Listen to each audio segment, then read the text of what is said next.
Hello, everybody.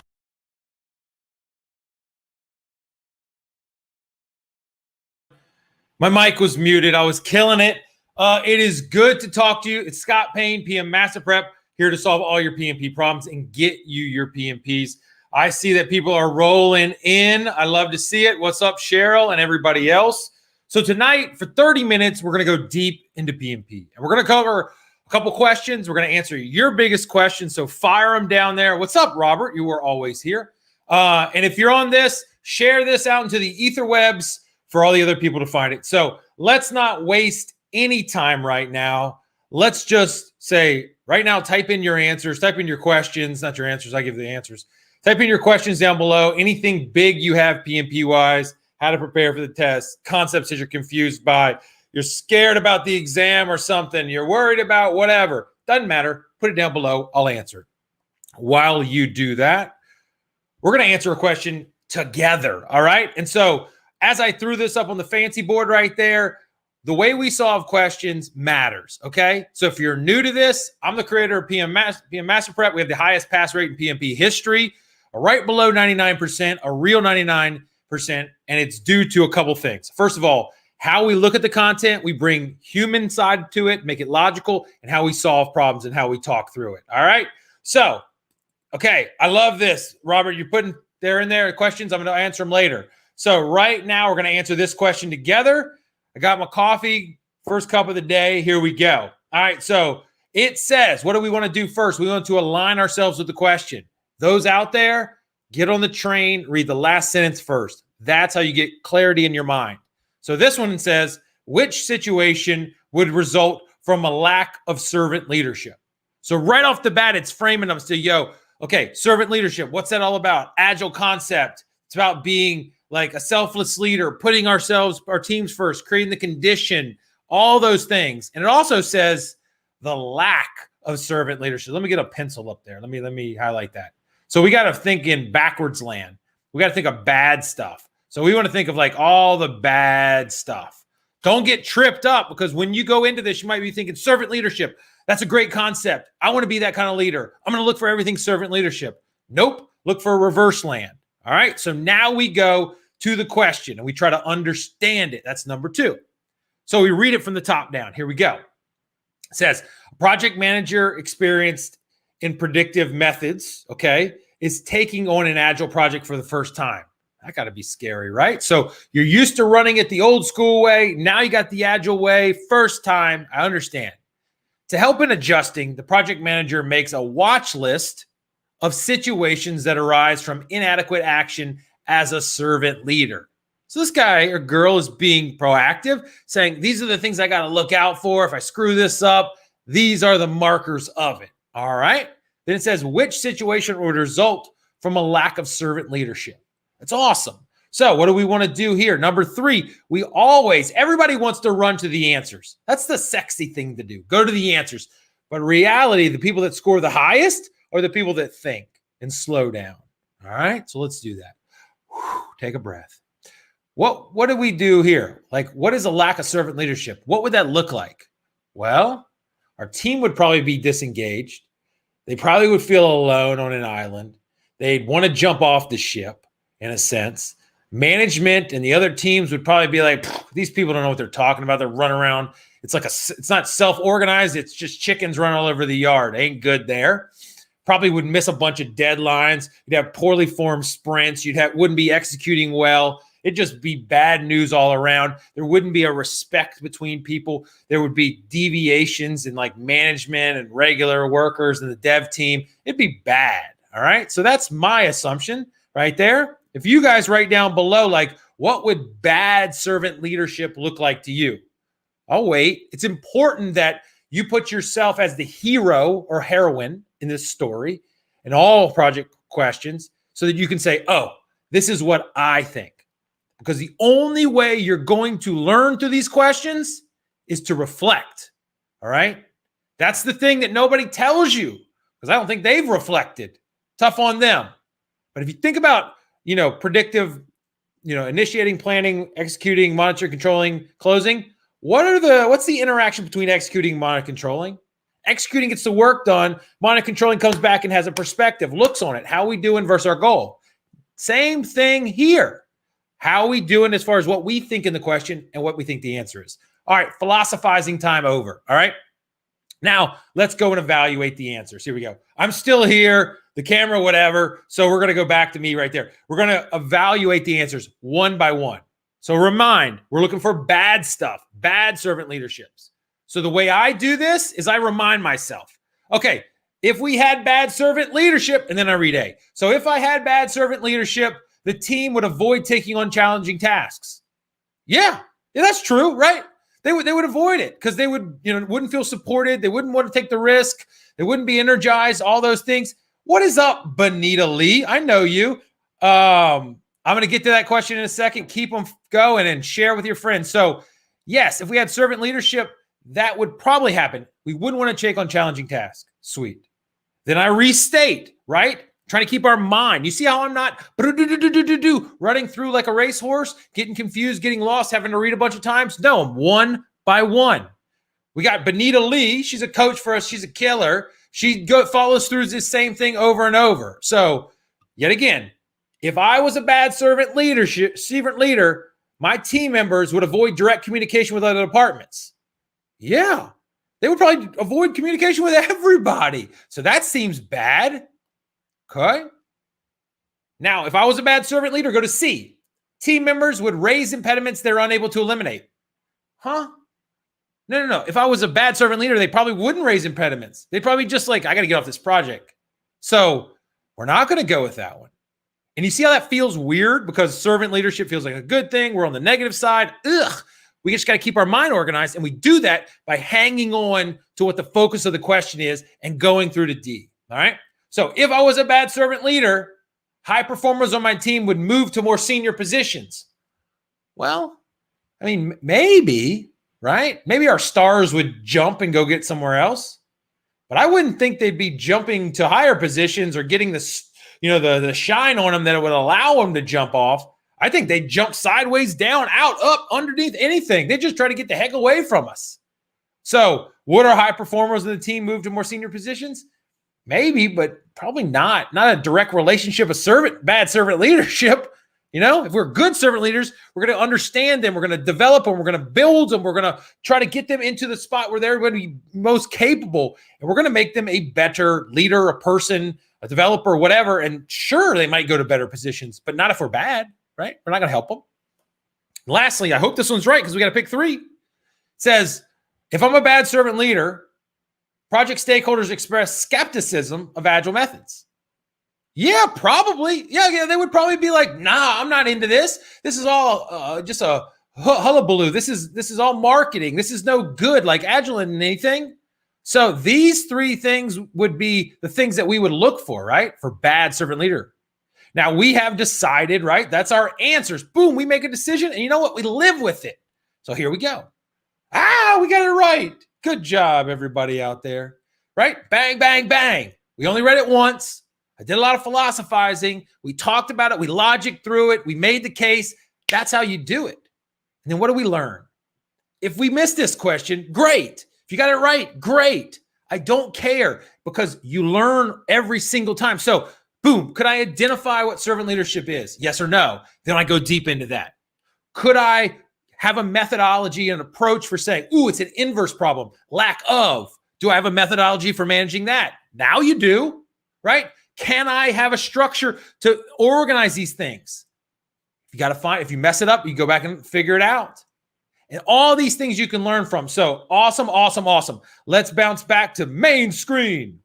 Here we go. Let's see what happens. Benita says, hey, Scott, common question we get is, should we learn or memorize every single ITO for each process? And how do we go about understanding the flow? All right, that's a 2-parter. I'll give it to you, Benita. All right, number 1, you tell me, everybody out there in TV land, should you memorize every single ITO? All right, I'll grab the pin box. Where is it? Somewhere. I'm not going to grab it. I thought it was on my desk. No. First of all, you shouldn't start that way. And if you are, you're probably struggling. You're, losing it right now. Literally a person called me today And all my students have my phone number. So fire me up, 757-759-5282. You could be my student. And so Robert says no. Benita says no. A Facebook user says no. And she said, man, I'm stuck in this cool tool we have called PM1 View, lets you see all the details of the IDOs. And she said, I'm just getting overwhelmed. I think I'll only give up. Ringy ring, called her up and said, oh, talk me through it. Here's the thing. The IDOs, you know what they really are? The IDOs are just answers to what the problems are in the process. So if you think about it this way, the way I explain it is kind of like a peanut butter jelly sandwich, all right? All right. So every process has, what the goal is, what we're going for, and it has problems. Whether it's develop project charter, manage quality, whatever, there are problems that exist in the process. So instead of focusing on those IDOs, I'd focus on the problems that happen there. Understand what we're trying to do and understand how it can go wrong. What are the zombies that come out of the ground that say, they're coming to get you in this process? Or what could we cause later by screwing stuff up here? Either we're not being disciplined, just being bad at what we do, being rolled over by our bosses, whatever. What's up, Samuel Johnson? Dude, what's up, dude? It's been a while. And so what are the problems that exist there? That's the sticky side of a peanut butter jelly sandwich. Now, instead of going to the IDOs and going all these random things, what I want you to do is think about the other hand. You got a piece of bread on there, you got jelly on it, right? And what you got to do is you got to think, what are the solutions to the problems that you thought of in your own brain, right? What could go wrong in initiation? What would that be? Somebody call me. Randy, I'm live streaming. I'll call you back. Go on YouTube. You can watch me. Bye-bye. See, you can call me anytime. And then that second hand is the solution. So you got the problems in the peanut butter. You got the solutions with the jelly, which you came up with, which I can help you come up with, and slap them together. Then you know what we got? We got a peanut butter jelly sandwich. And mathematically speaking, once you put a peanut butter jelly sandwich together, you can't get that sucker apart. So you got the problems, you got the solutions, bang together, and you know what you got? You got a deep understanding of the IDOs. And I guarantee you that if you go to the IDOs, then you go, brother, I could have written these things. Ding, ding, ding. And if there's a couple things that are off, ain't no big deal. You'd say, what kind of problems would those solve? And you're there. So I don't memorize anything, okay? I don't recommend you do either, all right? That's how we do it. So IDOs, no. Peanut butter jelly, yes. Does that answer your question? I hope so. All right. Yes, sir. All right. So Robert says, I didn't even check this one. You're faced with a disaster of biblical proportions. You might be talking to the wrong dude. For example, a meteor is about to destroy planet Earth. This will affect your project. What should the project manager do first? I should have read this question before I put it on the board. But at this point, I think I'm going to the good book. All right. So I have no idea at that one. I got to go to, that is reasonable to go to the sponsor at that point. Okay. So I think it's a good question, Robert. I appreciate it. We're going to do one more question, one more fancy question. Let's keep it going. And everybody else, we got a bonus lesson at the end. So hang on to the end, share it with your friend. Bonus lesson from this question, if I can set it up right. So here we go. Another question, and someone's got a comment while I go into it. What's the comment? Cheryl says A. All right. She right over there. So here it is. What do we do first? Y'all know this. Read the last line. What can the Agile team do to resolve the situation? All right. So we know we got a problem. We know we got an Agile team. So we're dealing in an Agile environment, and we know we got to fix it. Okay. Let's go into this thing. All right. So number 2, let's understand a trend of stories, user stories, you know the deal, uncompleted at the end of an iterations has become apparent. Pause. When you're reading questions, internalize it, see it, talk it through. A trend of stories. So I got multiple times happening at the end of the iteration. So multiple times are not being finished and becoming apparent. So we get it. We're not done. We finish. We're not done. We finish. We're not done. Feel like, what would that feel like if you were the product owner? Like, God damn it, guys, what are you doing? If the scrum master, you'd be like, what's happening? Why is this happening? If the team would be like, man, we're working so hard, we can't get this done. All those things. So trend of stories uncompleted at the end of the iteration has become apparent. Sweet. Multiple team members worked on these stories and no blockers were identified. So you would expect if we're not getting stuff done right off the cup, like we got problems in there, right? Slowing us down. We can't finish it. We can't understand it. All these different things. So that's peculiar. Either we're not bringing them up, the rocks and blockers, or they don't feel comfortable, or there are none. That's weird. What can the Agile do to resolve that? What can the Agile team do to resolve this situation? Cheryl says she knows the answer. That's cool. And so what we want to do is go through each one of them. We assert, like I did a lot of asserting. We're going to go to evaluating. Okay. I'm still here. We're evaluating. Number A, put the stories back on the product backlog and wait for a less intensive iteration to work. All right. Do we want to do that? Of course, if we don't finish stories, they go back to the backlog or evaluated. Maybe we work on it again. Of course. But less intensive iteration? Like, is that how we're thinking? No. Certain work is in different iterations, but steady pace, high pace, like boom, boom, boom. We're not waiting for a steady one, and we haven't dealt with the problem. So I don't like this answer at all. So less intensive? Nah, that doesn't work. If the back end, if half of the sandwich is bad, the whole sandwich is bad. So night-night, that's gone. It's going to be. Use the next iteration for a team spike. That means putting a card on there with a deep dive. We're going to go down and understand it and break it down to determine the feasibility of completing the stories. Okay, yeah, maybe. Like, that's possible. Like, that's good to understand, like, a couple stories or framing, but it seems like we have a trend here. This seems systemic as a problem. So I'll hold on to it, but I don't love it. I think the waters are a little deeper, more treacherous. We're dealing with a different problem, and I don't know that we understand it yet. Okay? And so, C, put the stories in the blocked column and work with the product owner to remove impediments. A lot of people jump on this answer. Like, boom, okay, it's not going well. We're not finishing it, blocked. Well, what did it say up above? No blockers. Huh. Well, we're going to put in a block column. We're in iteration-based Agile. You know, it's not a Kanban board, but what are we going to put over there? They haven't unearthed anything. So it doesn't really work there, right? And work with the product owner to remove impediments. Maybe. Like, I don't know what the impediments are. Doesn't seem like that, right? And so if we ask ourselves, like, well, is the context there that supports C? I just don't think it is. So that's no good. So let's go down to D. Work with the product owner to further break down the stories in the backlog. Okay, that makes sense. All right, and I'll talk about it in a second. Like, maybe they're just too big, right? Got a big plate of food. And instead of having the big plate, we just can't finish it. We cut it in half or cut it in fours and then go, okay, these are different user stories. Maybe they haven't been refined enough. Could that be the problem? We're just bringing in too big of stuff. And then if we do that, let's not even look at the back end. What will we need to do? Well, we need to understand it and make sure that maybe they're not ready to work. What about that? Right? So if we look at the back one, work with the product owner to further break down the stories, chunk, right? In the backlog and update the definition of ready. What is that? Anybody want to put a definition down of definition of ready, what they think it is? Please put it in the chat. Even if you're watching later, chat it up, dude. All right. So that, my friends, as we decide down here, is the answer. I don't think there's anything impediment-wise right here that we've identified. It's that we're taking too big a plate of food to work on, to cook, to eat, whatever you're going to call it. We need to break that down. Then it might be judicious to go look at, like, is this work ready to go? Is it ready to work when it comes in to the sprint? Okay?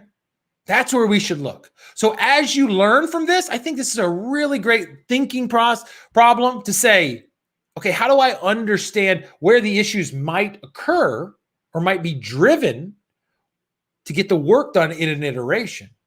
Sure, we might not know how to do it. It might be too big. We might have defined it well enough. There might be, dependencies and other things that are involved in it. And so as we think about that, we might not have estimated it correctly. It might be tied to other things, like all these things, like it might be too big. It might not be, the right focus, whatever it is. We don't have the right team members. We got to think through that. And if you think about that, it leads us to another point. Okay, so we're going to go right now and we're going to talk about definition of ready. I'm going to teach on that for about 8 minutes so you can nail down definition of ready, because that's an important point. These concepts, definition done, definition of ready, all these things, you got to have them in your brain. All right, so let's go back, big screen. And then I'm going to share for the peoples out there. I'm going to share a different screen. Stop sharing, share a new one. Let me pull it up. Hope you're having a fun time. I really prefer, honestly, live interaction. I wish this was live, my friends. All right. I mean, it is live, but I wish there were people on the other side that I could talk to and see their faces and all that some. So Cheryl says definition ready is some items that are on the backlog and ready to begin for the next sprint. Yeah, I think that's fair. That's getting in the neighborhood, right? They are ready to be, we'll see in a second. All right. So great job there. Appreciate you putting it there. And so let's share screen. And here we go. Booyah. All right. So definition already. Well, the first thing with definition already, as I pull up a pencil, is that I'm going to change the color. We're going to write in blue today. Is that it is a team agreed upon conditions. All right. So this is what you're going to have: self-organized, self-managing team. Hey, this is the definition already for our backlog. This is what it's going to be in order for items, user stories to be brought into the sprint. All right. So you guys got to agree upon that as the dev team. All right. And so it says the conditions that exist for the backlog, that the backlog item is ready to, and it has three little words: ready to what? What are the three little? Ready to something on. Ready to, let me write it down. Ready to work on. So that's what it is right there, that these backlog items are ready to work on. Like the raw materials are there. Everything's laid out. Oh, it's good. We can just pull it in and zoom, go to work. Because if we don't have them ready to work on and we go, yeah, do this kind of, this feature, we want to have this kind of functionality. It's got to be this good, or, have this button and clicking this and it does this, whatever. And if it's loose and just talking like I am now, what's the risk, right? We get into it and it's going to take a lot to get started. So we are there's a lot of work to get started, like the work. So we're balancing the work to get started, how much that is with the overall risk of working the thing. So it's like a balance, how much do we put in on the front so that it's ready to go and flow through and the team can go. So we're balancing that risk, how much time it takes to get it ready to go, and the risk of getting it in there and it not being ready to go. So that's the balance that we're playing there, okay? Now, as we keep going on and go into definition already, let me pop it down there. The way I kind of think about it, and I've seen some other people talk about this, it's kind of think about a chef, right? Not a peanut butter jelly chef like I talked about earlier, like a fancy French chef, right? And so what happens in that kind of little culinary world? Well, when a dish gets ready to be prepared, they have it all laid out, right? They have a fancy French name for it, but it's called basically everything in its place. So everything is in its place. It's not like, hey, we have to make some foie gras, blah, blah, blah. And they'll go find it. And where are the knives? And where's the duck liver? And where's the oven and all that stuff? No. That chef, that dev team, they got the sous chef, the chef, all these other people. They are a unit. It's very agile in there, right? And it's very focused. So everything in its, in its place. So that's the way definition already. They say if this dish getting ready to be pulled into work is, has a definition already and it is, meeting that, then everything is in its place. The peas and carrots are here. Everything's here. The silverware's here. The cutlery, whatever we need to actually chop it up and whatever. All those things are boom, kitted in a sense and ready for the team to go take it into production, in the actual kitchen, right? So everything's in its place. Think of this little, red-hatted chef, all right? And then as we get in here, there are conditions. If I asked earlier in the question, if you picked it up, what kind of problems could exist if you didn't have a good understanding of definition already, right? What could they be, all right? The first thing is you could have all these things not understanding the user conditions, right? The user experience. So these are the things, this acronym is called you invest or invest and you invest. These are the things that we have to think through, lenses that we have to say, oh, this is the definition already. It meets that. So the first thing that we do is think about the user experience. And this could be mock-ups, walkthroughs with those people, UI, UX designs, all those things. So the user experience flows, all those things that go in there. All right. So we think through the user experience. The actual user stories have to be independent. Maybe they're tied. Like we get them in there and we go, oh God, this user story is tied to something that we don't even start now, or that it's in the same iteration and it's not independent. So really can't bet on it being finished. So if they're not independent, that's not a good thing. Next thing is negotiable. All right. These have got to be negotiable before we get them into the sprint. After they get into the sprint, not negotiable. What product owner and the dev team can negotiate and figure out what the scope is, what the characteristics are, all those different things before it gets in. So these user stories have to be negotiable to get to the point of ready, right? They have to be valuable. Like, is this something that's going to produce value for the customer? Not just something we're doing, all right? So we have to understand that what is the value, right? That'll help us prioritize and understand and move through, all right? Estimable, like I say estimatable because it's like easier to say, but you've got to have it in a condition where you can use story points or whatever methodology you want to estimate, but it has to be able to be estimated, okay? In there. And then the next thing is small. That's the problem that we were dealing with earlier, right? So this is the problem that we were dealing with in this last problem. It was too big, right? It took on these big plates of stuff, this big, dinner in a sense. No. Small plates, like tapas. Is it small enough to work and flow through? And last thing, testable. It's not like, oh, it's got to be, this temperature or this speed or this something. No. You've got to define those characteristics of how we will test it, right? So all these things have to be there at the beginning in order for it to be ready. And so these characteristics are what we as the team, or you as the team, would use to define what is the acceptable level. What are the conditions that have to exist for these user stories to be ready? Okay. So that's what we're talking about. I hope you guys liked it. We used some questions. We jumped in there. And the same way that I went to a question and said, ooh, we might not know that. And then I researched, I already knew the junk, but walked you through it.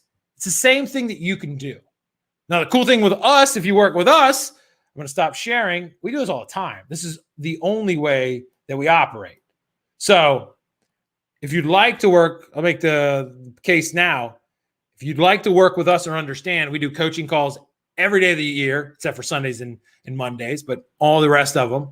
We have good coaching calls, just like you experience, where we're going to go through hard questions because you need to have a feedback loop to say, this is how I understand it. This is how I see it. So quick you can learn. If you can have somebody say, explain that more. Talk me through that.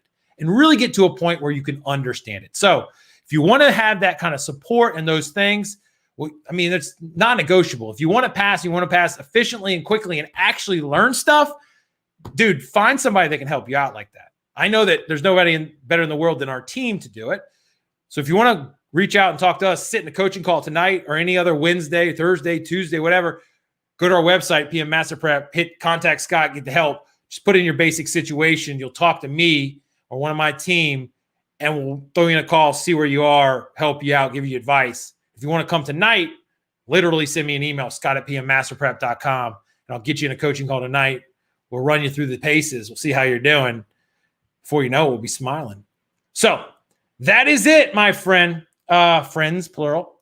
I really, really appreciate it. We're going to jump over to coaching calls tonight. If you want to be involved, you know how to get in touch with me, scott@pmmasterprep.com, or the website, or my phone number, 757-759-5282.